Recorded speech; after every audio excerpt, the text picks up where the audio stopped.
Assalamualaikum warahmatullahi wabarakatuh. Bismillahirrahmanirrahim. Alhamdulillahirabbil alamin. Wassalatu wassalamu ala asyrafil mursalin sayyidina Muhammad wa ala alihi wa sahbihi ajma'in. Amma ba'du. Dengan tidak terasa sampai malam ini kita sudah 15 hari melakukan puasa Ramadan. Kita bersyukur dengan mengucapkan alhamdulillah bahwa kita diberi kekuatan oleh Allah untuk mengerjakan puasa ini. Karena sebagai yang tercantum di dalam surat Fatihah, yaitu dengan iyyaka na'budu wa iyyaka nasta'in. Sampai dalam ucapan iyyaka na'budu wa iyyaka nasta'in ini tepat perapatan, pertelon atau perapatan, persimpangan. Mulai dari Bismillahirrahmanirrahim, alhamdulillahirabbil alamin, arrahmanirrahim, maliki yaumiddin. Ini bagiannya Tuhan semua. Kita tidak ikut-ikut di situ. Mulai dari ihdinas siratal mustaqim, siratal ladzina an'amta 'alaihim ghairil maghdubi 'alaihim waladdallin. Itu kita punya sendiri, Tuhan tidak ikut-ikut. Jadi Fatihah itu ibarat makanan dibagi dua. Yang separuh khusus untuk Tuhan, yang satu bagian lagi untuk manusia, untuk hamba. Ibarat orang makan satu piring, itu paredang, sing separuh Tuhan, separuh manusia.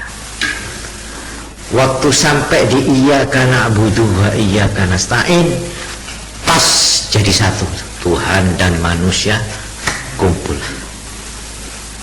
Itu isinya Fatihah. Sebab iyyaka na'budu, hanya kepada Engkau kami menyembah. Itu ikhtiar, usaha dari manusia, sebagai manusia. Terus iyyaka nasta'in, hanya kepada Engkau aku mohon tolong. Artinya yang memberi pertolongan Tuhan kepada manusia, itu bagian Tuhan. Jadi pas iyyaka na'budu wa iyyaka nasta'in, ibarat orang makan gembul. Apa gembul itu? Macam pau. Ya.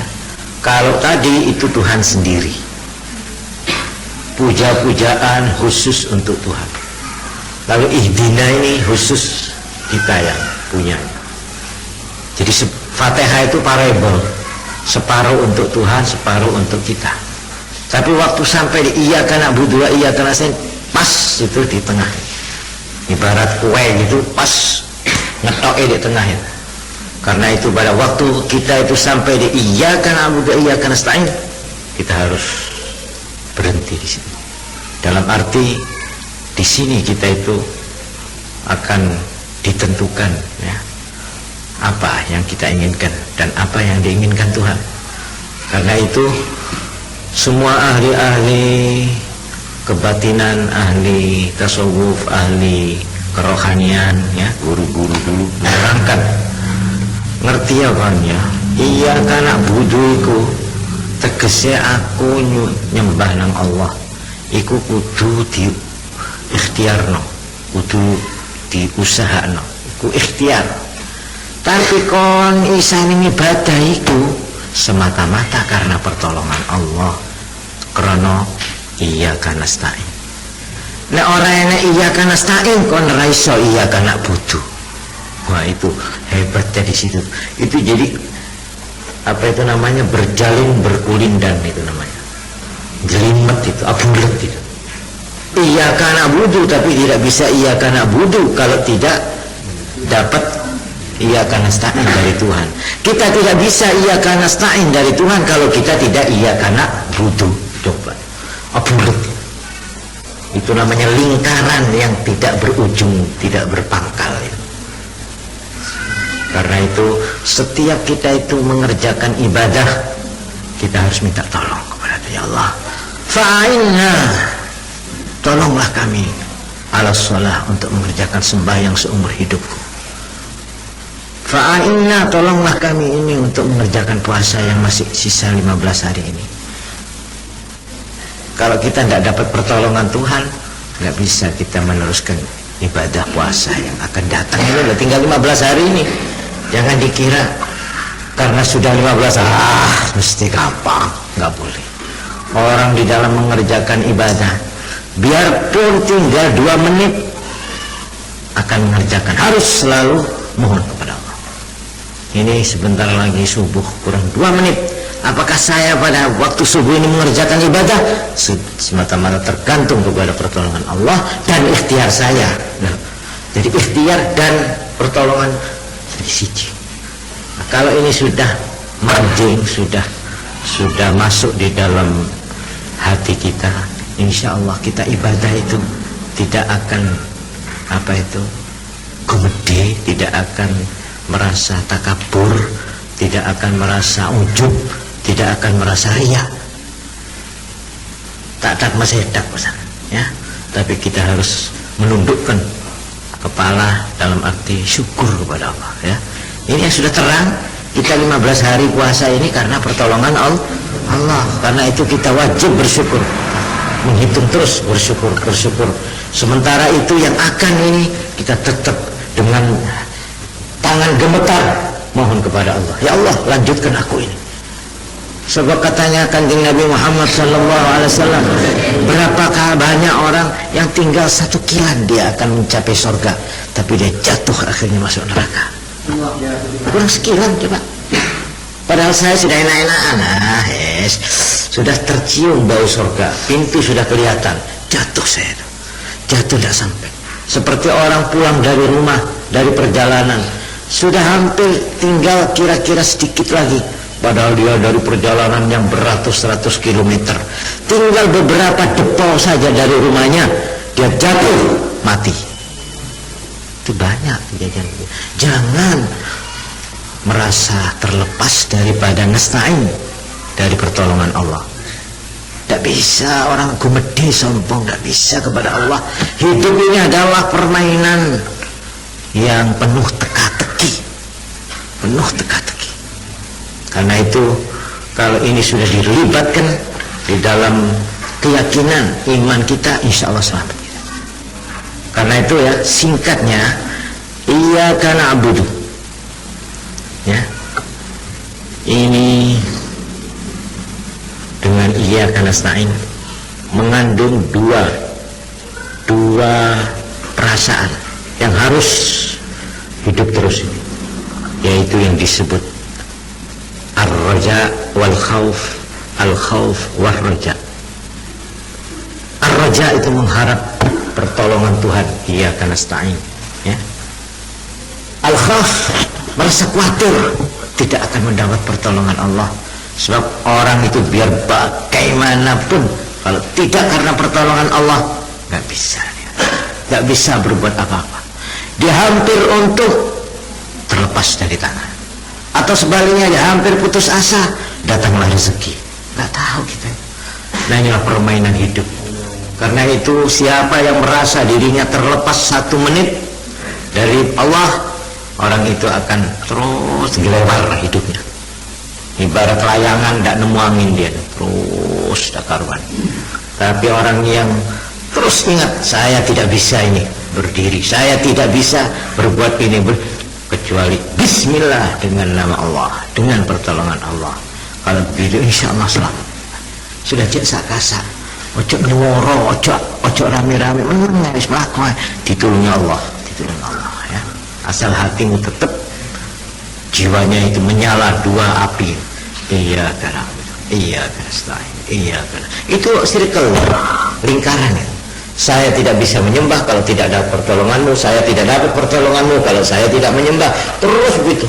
Mana yang lebih dulu dah ada itu sudah. Saya jadi orang Islam, kenapa? Ya karena Allah. Bukan karena saya yang memilih Islam, Allah yang memberi petunjuk. Biar orangnya itu namanya Abu Talib, pamannya Kanjeng Nabi, kalau tidak diberi hidayah oleh Allah, nggak bisa. Padahal Nabi sendiri yang ngotot, ini paman saya ini sudah mau mati. Paman, aku ini adalah Rasul. Tak kepek tak augu. Pamannya ini yang membela hidupnya selama Kanjeng Nabi melarat dalam dakwahnya. Ini karena tidak ada petunjuk, karena itu ini tidak bisa, karena itu la tamnu alayya islamakum. Ya, kamu jangan gugat-gugat kepada saya Tuhan karena engkau telah memeluk agama Islam. Ya Allah, saya sudah masuk Islam. Hati-hati persen ini ya. Nah, kalau cok gugat ngono nang pangeran, malah pangeran gugat nang kon wis dilebokno wong Islam. Ini ndak jalaran kasih pangeran kon didadakno wong munafik, wong murtad kon iki. Jadi kalau cok nempuhno nang pangeran malah kon sing ketempuan dadi wong Islam. Karena itu saya tadi bilang, mana yang lebih dulu? Iya karena budunya apa iya karena nasta'innya? Saya jawab, itu sama dengan pertanyaan, mana yang lebih dulu, telur apa ayam? Nah, telur itu ya menetes terus jadi ayam. Tapi telur itu tidak akan ada kalau tidak ada ayamnya dulu yang mengeluarkan telur. Ya, ketidaknya sudah itu tahu gini kebo. Jadi begitu juga, mana yang lebih dulu? Iya karena budu apa iya karena nasta'in? Aku menyembah engkau, tapi tidak bisa aku menyembah kalau tidak iya karena nasta'in mendapat pertolonganmu. Aku tidak bisa mendapat pertolonganmu kalau saya tidak iya karena budu menyembah engkau. Apa lagi? Di sini kita berhenti dengan hanya mengangkat tangan kepada Allah, dengan mengharapkan rahmat Allah, raja wal khauf, dan khawatir jangan satu waktu nikmat pertolongan nasta'in Allah itu dicabut oleh Allah. Kalau nasta'in itu dicabut oleh Allah semenit saja hancur kita, hancur, nggak bisa berbuat apa-apa. Betul. Kalau tidak hancur, zahirnya hancur batinnya. Kalau tidak hancur fisiknya, hancur iman dan Islamnya.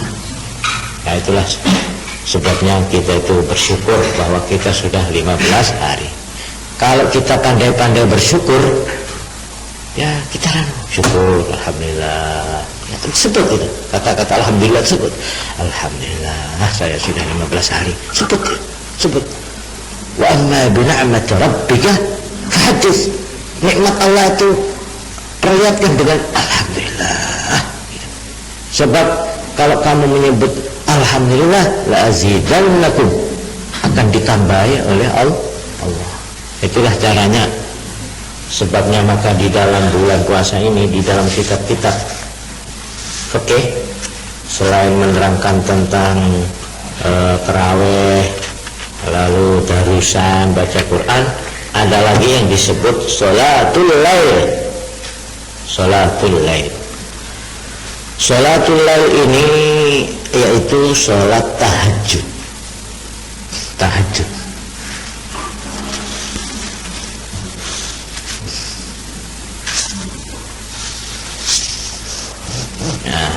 Tahajud itu arti bahasa memaksa menghilangkan ngantuk, menghilangkan tidur dengan paksa. Itu namanya tahajud. Tahajud itu dalam bahasa arti bahasa itu menghilangkan tidur dengan memaksa. Itu namanya tahajud. Nah, menurut syarak, menurut agama, yang dinamakan tahajud itu mengerjakan sembahyang dengan 2 syarat. 1, sudah mengerjakan isya. Jadi kalau belum sembahyang isya mau sholat tahajud tidak sah, harus sholat isya dulu. Itu 1. Nomor 2, harus tidur dulu.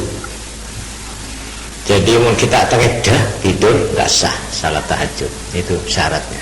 Itu yang dinamakan sholat tahajud menurut agama. Ya. Tidur itu berapa ukurannya? Ya tertib saja sudah ya. Karena itu pumpung kita itu nanti bangun sahur, iya lah. Kan malam mesti sahur lah. Nah itu kita tidur. Jangan melekan terus. Kalau melekan terus tidak bisa salat tahajud. Tapi nek tidur biarpun sebentar. Sudah bangun sahur tahajud. Apa sesudah sahur, apa sebelum sahur, salat tahajud. Salat tahajud itu paling sedikit 2 rakaat. Paling banyak berapa? Tidak ada hitungannya, terserah. Cuma yang lebih baik ya, ini sepakatnya orang-orang alim ulama semuanya berdasar hadis, yaitu sedikit rakaatnya tapi lama-lama itu lebih baik daripada singkat-singkat tapi rakaatnya banyak gitu. Sebab ada yang mengatakan paling sedikit 2 rakaat, paling banyak itu 12 rakaat. Ada yang bilang begitu ya. Nah itu mana yang lebih baik Pak? Saya sembahyang 2 rakaat saja tapi lama, baca Fatihah terus baca surat yang Quran yang banyak. Nah ini kalau sampai sembahyang sendirian tidak hafal Quran, buka Quran ya, baca itu panjang, umpamanya surat Baqarah umpama itu ya dibaca. Itu lebih baik yang sedikit rakaatnya tapi panjang, lama berdirinya. Nah ini orang kuno-kuno, saya sendiri menyaksikan ini Habib Muhdor ya. Habib Muhdor itu ayahnya Habib Muhdor yang sekarang iya. Tapi dikubur dia, kuburannya itu di Ngampel, tapi rumahnya itu di Bondowoso. Itu saya dibawa oleh putranya ini Habib Muhammad Al-Mahdar. Saya itu berdiri, bulu tengkuk saya itu. Kenapa? Di situ itu di dalam rumahnya itu ada meja ya, mas ini tikar. Terus saya itu diajak, mari ya sini, sampean saya silahkan. Terus ditarik itu meja itu, tikernya SMK. Di situ ada ini apa? Plesteran, ini semua plesteran. Ada bekas kaki tenggelam. Jadi lampet itu dalam, kira-kira entah berapa milimeter dalam itu. Gitu. Terus saya itu disuruh masuk di situ. Saya tanya ini apa? Ini bekas abah dulu sembahyang tahajud. Coba. Sampai sekarang ada.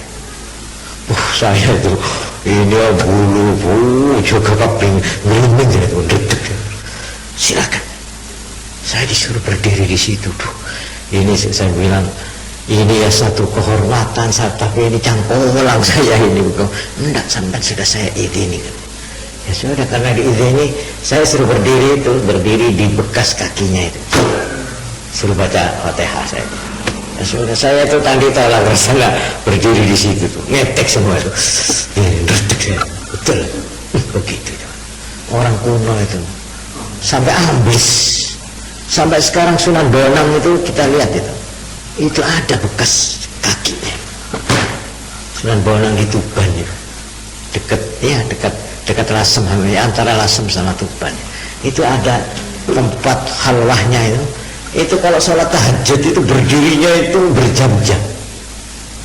Sampai ada ulama kita dulu itu sak berdirian, sak tahajudan itu dia khatam Quran tuh begini.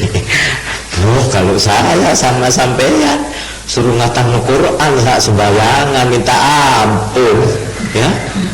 Lah itu orang sembahyang terawih atau suicide atau berundul ya ini kena moco saya naik diri ya dalam boyokku meh potong. Itulah coba sampai berbekas alam pet. Jadi sembahyang tahajud itu memang yang lebih baik sembahyangnya itu tidak usah banyak rakaatnya, asal panjang-panjang macam sholat itu. Jadi 2 rakaat saja Pak Abid tadi ya. Pak Abid itu lebih baik daripada sembahyang banyak. Begitulah keterangannya. Nah di sini saya nukilkan ya.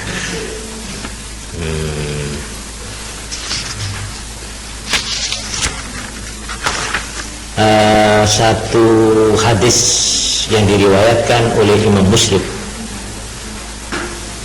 Inna fil laili sa'atan la yuwafiquha rajulun muslimun yas'alullaha ta'ala khairan minad dunya wal akhirah illa a'tahu iyyahu. Inna fil laili sak temene ing dalem wengi saatan, ada satu saat. Saat ini dirahasiakan. La yuwafiquha, orang benderi, orang ngepas ing saat iku. Rajulun muslimun, wong lanang sing Islam.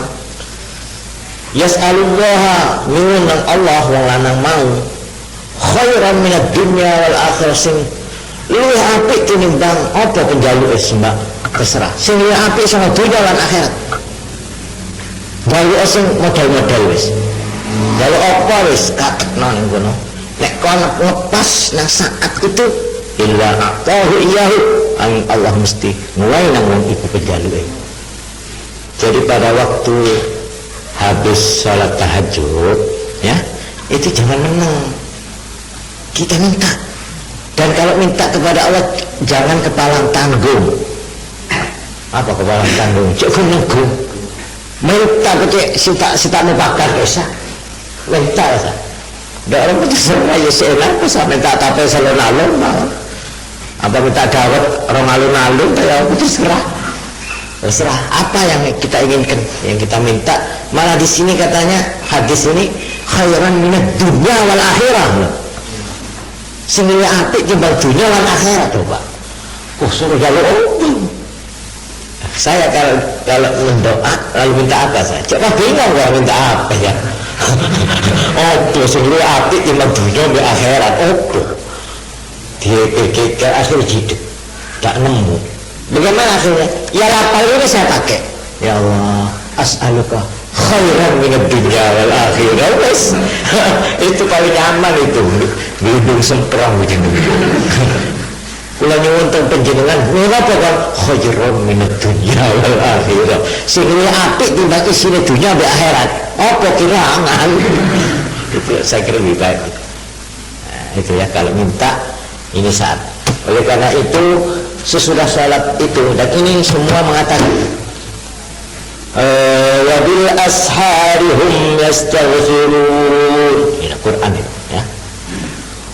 Mereka orang-orang yang dipuji oleh Allah wabil ashari pada waktu sahar. Sahar itu waktu menjelang pagi. Jadi karena itu sahur ya. Sahur itu makanannya itu sahur. Kalau suhur itu perbuatannya. Kalau sahar waktunya. Nah ini yang diterangkan wabil asharihum yastaghfirun. Pada waktu sahar menjelang pagi yastaghfirun, mereka meminta ampun. Wah, pasti diterima. Insyaallah cocok Al-Quran, cocok hadis ya. Karena itu gunakanlah tahajud itu untuk doa dan istighfar, khusus istighfar. Kalau kamu punya dosa kepada Tuhan, caranya mintalah pada waktu sahar. Itu kalau dosa kepada Tuhan. Sebab dosa itu ada dua.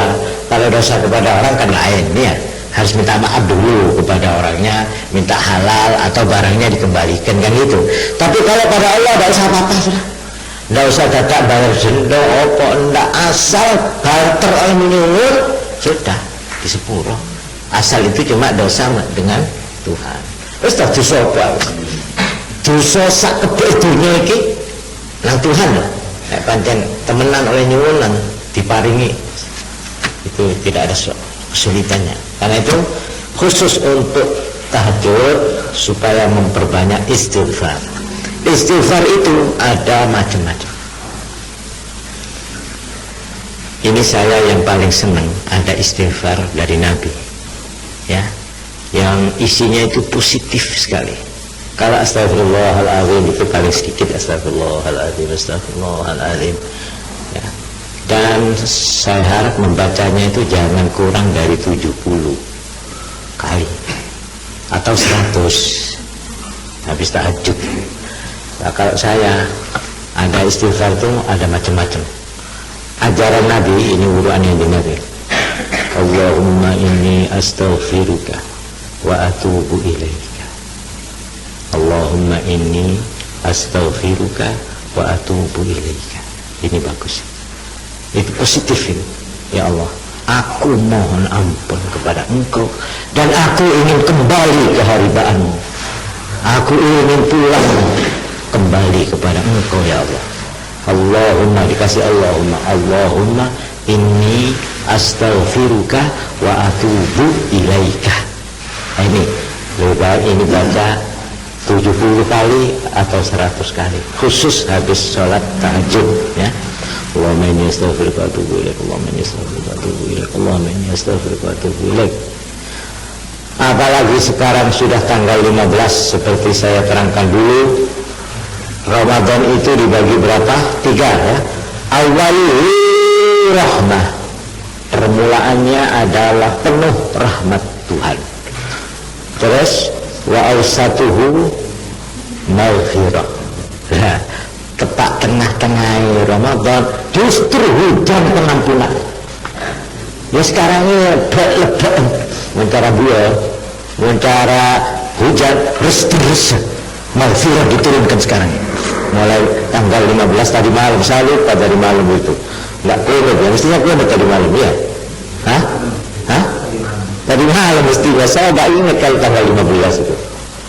Ya sudah, enggak apa-apa lah. Jadi mulai tadi malam ini sudah tepat tengah. Hujan. Betul-betul. Pada saat-saat tanggal 15 sampai tanggal 20 ini iso. Ojo melakoni kesalahan yang pangeran. Temenan. Ojo melanggar larangan pangeran. Betul. Sebab justru pada saat ini Tuhan menurunkan hujan maghfirah, pengampunan, kok kita malah melanggar. Itu kan kurang tepat itu. Melanggar itu sekarang gitu ya. Nah itu, jadi oleh karena itu tepat dengan saatnya, maka mudah-mudahan mulai malam ini kita mau tahajud, yang belum, yang sudah tahajud, alhamdulillah teruskan tahajud itu biar 2 rakaat cukup. Yang penting mohonlah doa dan maghfirah sesudah sembahyang ya, tahajud itu. Nah ini jadi batasnya. Terus tadi bulan Ramadan wa akhiruhu apa? Kalau awaluhu rahmah, pertengahannya itu hujan ampunan, wa akhiruhu itqun minan nar, pembebasan dari siksaan Allah. Nah, ya, siksaan itu ada 2, siksaan di dunia dan siksaan di akhirat. Ya, mudah-mudahan kita mendapat saat itu ya. Ingati saja, kamu kalau tahajud dan kalau sudah membaca istighfar, ingat sabda Nabi, inna fil laili sa'atan, sesungguhnya di dalam malam ada satu saat, la yafiquha rajulun muslimun, tidak bertepatan kepada saat itu seorang muslim, yas'alullaha, di mana dia memohon kepada Allah, khairan minad dunya wal akhirah, sesuatu yang nilainya lebih tinggi, lebih baik dari dunia dan akhirat sekaligus dua-duanya, illa a'tahu iyahu, kecuali Allah memberikan kepada orang itu iyahu, akan khairan yang diminta. Dengan ingat itu kita baca astagfirullah, Allahumma inni astaghfiruka wa atubu ilaik, Allahumma inni astaghfiruka wa atubu ilaik. Habis selesai istighfar, ya Allah, tanya punya hati, nah begitu saja, dicari bodoh. As'aluka khairan minad dunya wal akhirah. Sudah, terserah kepada Tuhan apa itu khairan minad dunya wal akhirah. Itu cekak itu. Untuk anak bodoh itu tidak tanda sudah. Ya, jadi kalau baca doa, Allahumma inni as'aluka khairan minad dunya wal akhirah. Wis mari wis. Tinggalan istirahat pangeran. Ya, sematan lawan Allahu a'lam bissawab. Assalamualaikum warahmatullahi wabarakatuh.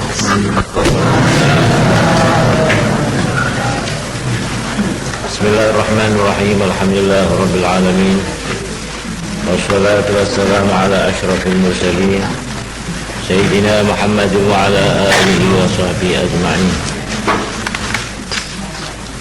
Amma ba'du.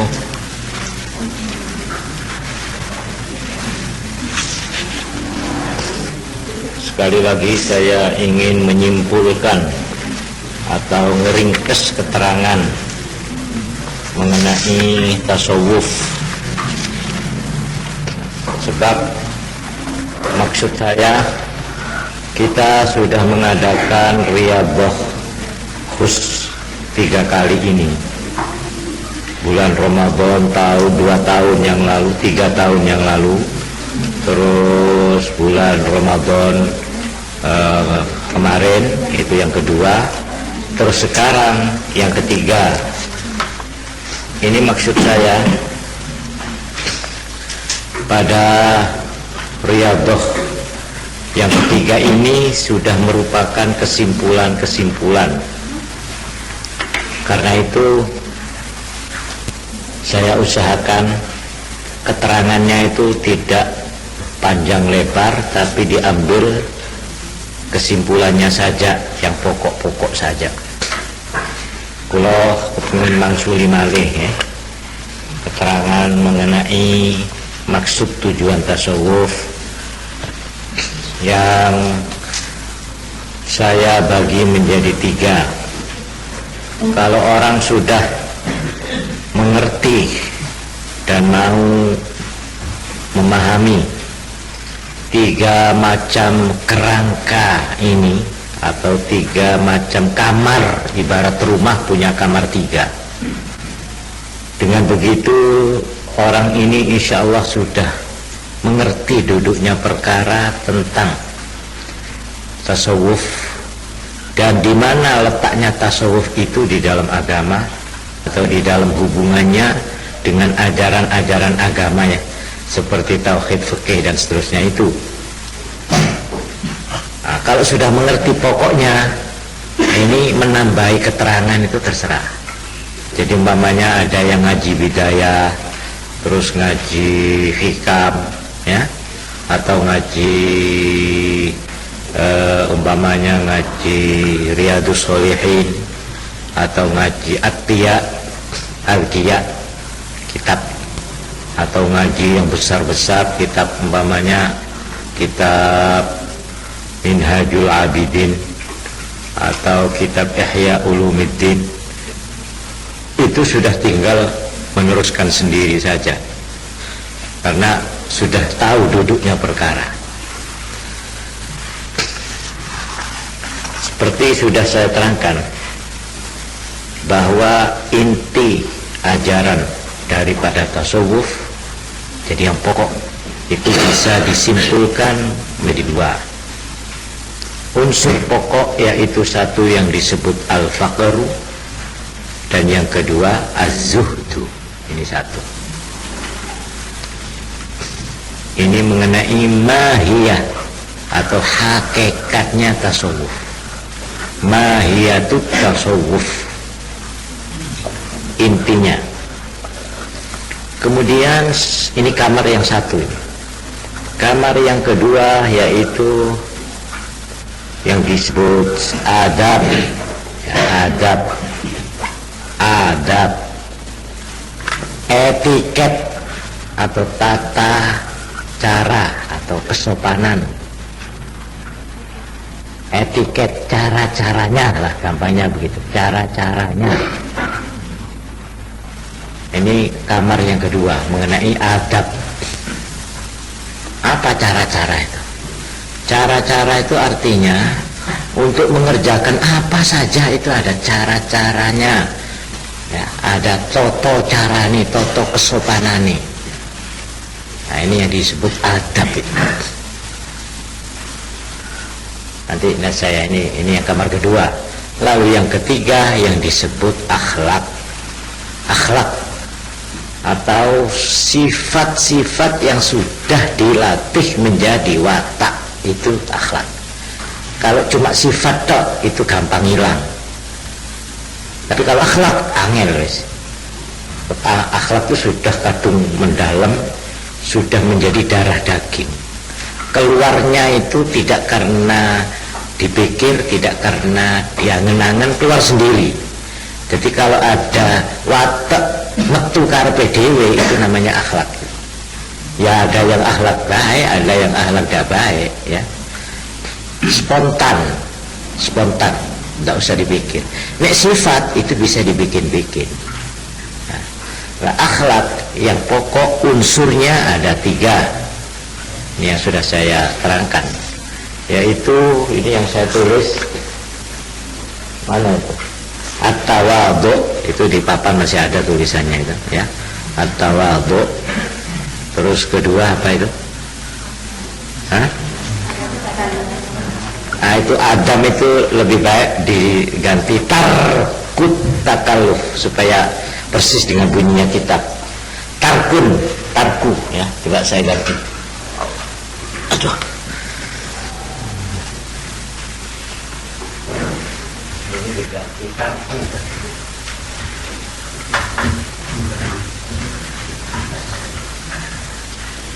Tarkut takalluf.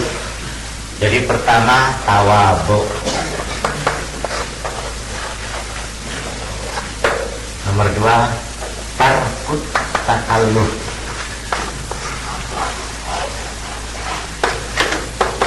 Terus ketiga ihtimalul adha.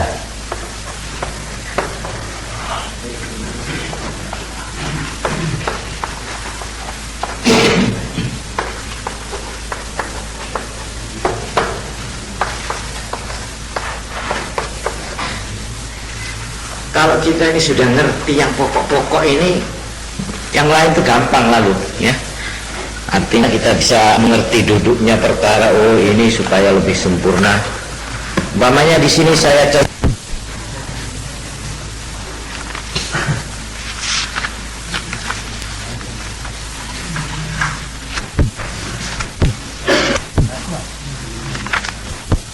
contohkan.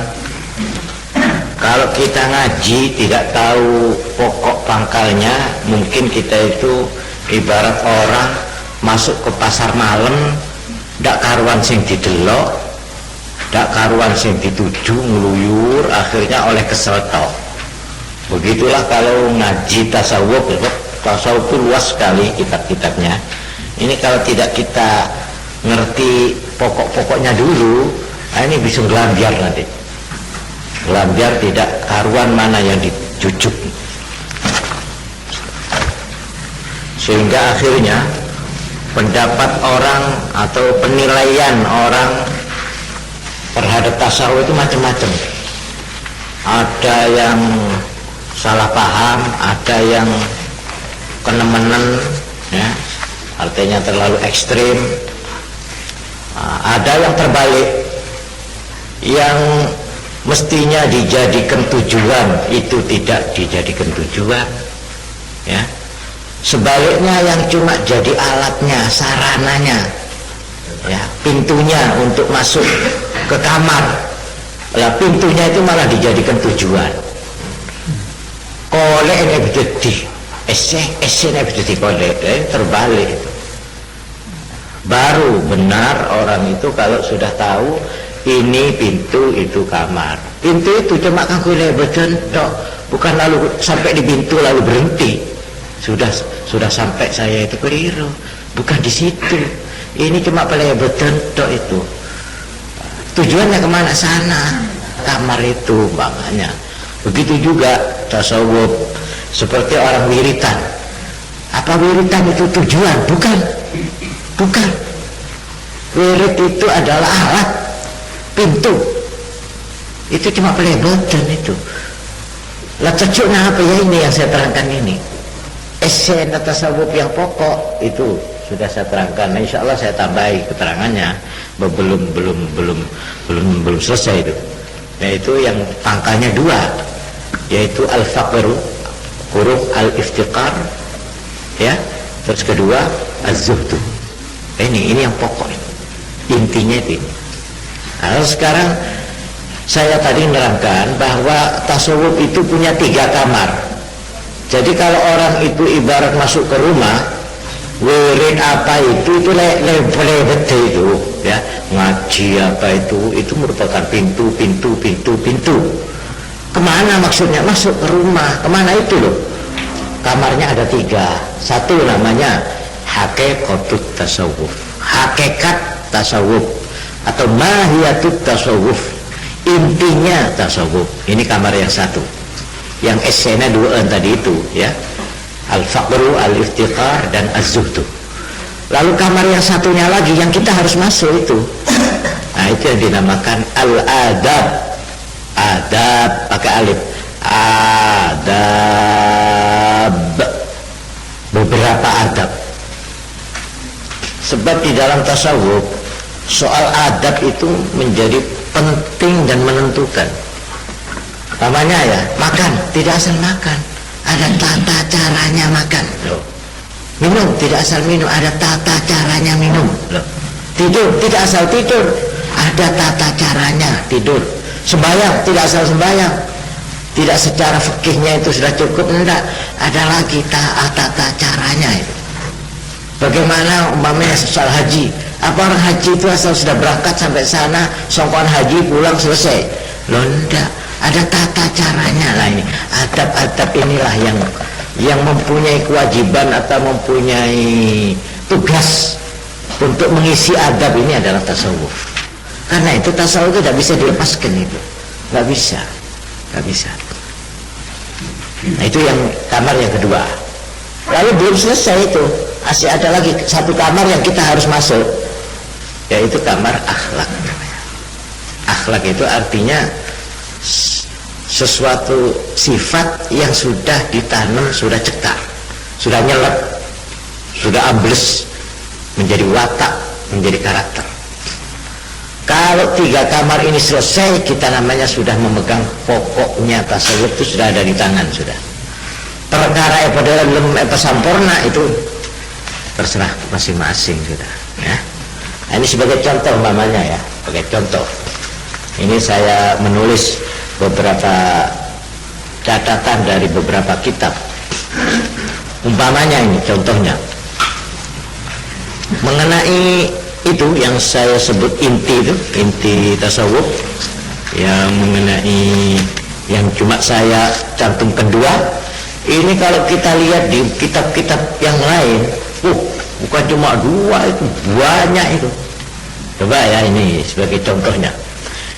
Di dalam kitab Ar-Risalatul Qusyairiyah, kepunyaan Imam Qusyairi, di sini ajaran-ajaran tasawuf itu sampai 35 macam. Coba, padahal saya nulis cuma dua itu, pas ini 35. Nah, coba saya baca saja, tidak usah dicatat ya, supaya tahu apa itu cabang rantingnya itu dari dua itu sebenarnya. Coba ini saya baca saja. Pertama at-taubah, taubat. Dua al-mujahadah. Tiga al-khulwah wal-uzlah. 4 at-taqwa. 5 al-wara'. 6 az-zuhud. 7 as-sumtu, tidak banyak bicara. 8 al-khawfu, saat takut kepada Allah, takut mendapat murka. 9 ar-raja'u, mengharap belas kasih Allah. Al-hazan, merasa prihatin. Al-ju' wa tarkus